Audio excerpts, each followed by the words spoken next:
in our area. News Channel 5's Kay Quinn sat down with a man we'll call Daniel, Shush. one of thousands applying for the Obama administration's new Deferred Action Program. Do you consider yourself a St. Louisan? I do. I definitely do. Everything I know about is from here. Daniel was living in Santa Fe, Mexico, outside Mexico City, when he moved to St. Louis. It was 1997, just before third grade. He has no driver's license, no state ID, no work permit. I drive carefully when I drive. I don't get into trouble. I've never been in trouble, so I want to keep it like that. He initially wanted to do this interview on camera, but because he doesn't want to put his family or employer at risk, he decided to have us photograph his shadow. Daniel is one of thousands who started applying for a Social Security number and protection from deportation when it first became available yesterday under the Deferred Action for Childhood Arrivals program. In spite of the barriers he's faced, Daniel has no regrets about his parents moving him here. I have a car. I went to school, to a good school. I have a good job. I'm just thankful.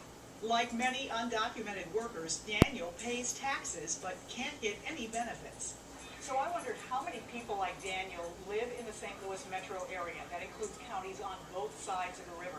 The one thing the experts agree on is no one has a good handle on a solid number. But let's take a look at one estimate. In the St. Louis metro area, the population in 2010 was just over 2.8 million people. The number of undocumented residents, the estimate, anywhere from 50,000 to 150,000. For some perspective, about 47,000 people fit in Busch Stadium during a complete sellout. Between 7 million and 20 million illegal immigrants are estimated to be living in the U.S. The majority are from Mexico. We hear, why don't you stand in line? But there's no line.